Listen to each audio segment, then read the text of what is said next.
Good morning बच्चों। आज मैं आप सबको एक कहानी सुनाने वाली हूँ और उस कहानी का नाम है नटखट बंदर। बच्चों, इस कहानी को आप सभी ध्यान से सुनिएगा क्योंकि कहानी के अंत में मैं आप सबसे कुछ सवाल पूछूंगी। तो चलिए बच्चों, शुरू करते हैं। एक बार की बात है, कुछ बंदर पेड़ की डालियों पर बैठे थे और वे सभी नीचे की ओर देख रहे थे। नीचे कुछ बढ़ई लकड़ी चीर रहे थे। जब दोपहर के समय वो खाने पर गए, सारे बंदर पेड़ से नीचे उतर आए। उन्होंने बढ़ई के कामों को पास जाकर देखा। उनमें से एक बड़ा ही नटखट बंदर था। वह अपनी शरारतें कहीं भी छोड़ता नहीं था। वह बंदर उछलकर लकड़ी के गट्ठे पर बैठ गया।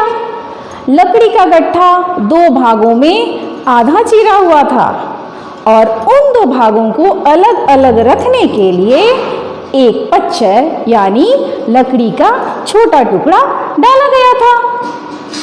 बंदर ने उस पच्चर को धीरे धीरे हिलाया और उस लकड़ी के आधे चीरे हुए गट्ठे में से बाहर निकाल लिया।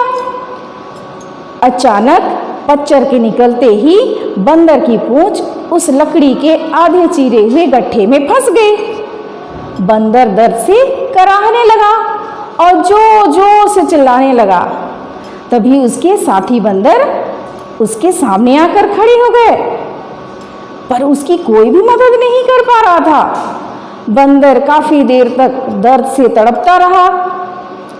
जब बढ़ई खाना खाकर वापस आए, तब सारे बंदर पेड़ पर चढ़ गए, पर वह बंदर जिसकी पूंछ वहां पर फंसी हुई थी, वह भाग नहीं पाया। तब बढ़ई ने देखा कि बंदर की पूंछ तो बुरी तरह फंसी हुई है।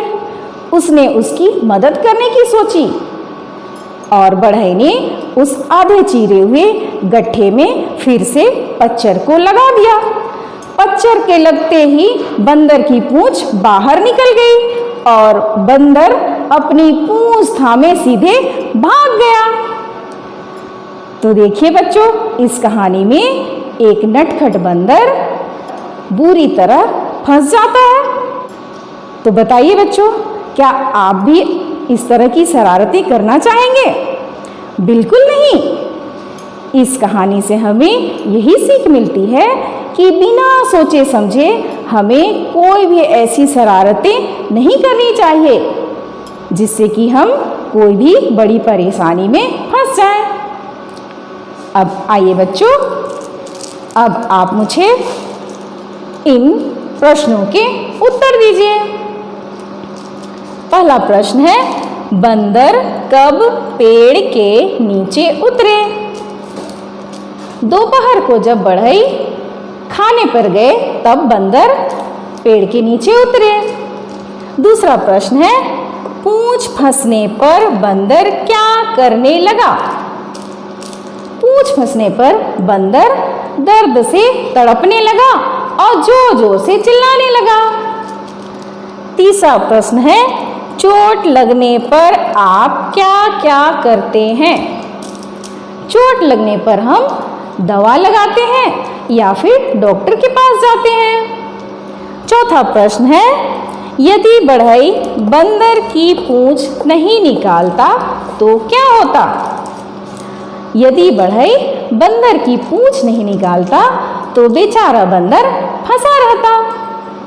तो इस प्रकार बच्चों, आप अपनी कॉपी में इन प्रश्नों के उत्तर लिख लीजिएगा। तो बच्चों, आपके सामने और एक प्रश्न है, आरी से लकड़ी को काटा जाता है, इन चीजों को किससे काटा जाता है? बताइए बच्चों, कागज को किस चीज से काटा जा सकता है? कागज को कैंची से काटा जाता है। कपड़ा किस चीज से काटा जाता है? कपड़ा कैंची से काटा जाता है। घास को किस चीज से काटा जाता है? घास को हंसिया से काटा जाता है। फल को चाकू से काटा जाता है। नाखून को नेल कटर से काटा जाता है। नेल कटर को हम शुद्ध हिंदी में नख कर्तक कहते हैं। सब्जी चाकू से काटा जाता है। इस तरह बच्चों आप इसे भी अपनी कॉपी में भर लीजिएगा। अब बच्चों आपके सामने अगला प्रश्न है, अक्षर लगाकर शब्द बनाइए और लिखिए। आपके सामने कुछ अक्षर दिए गए हैं और उन अक्षरों को जोड़कर हमें शब्द बनाना है। ग ट ठा, इससे शब्द बनेगा ग ट ठा गट्ठा।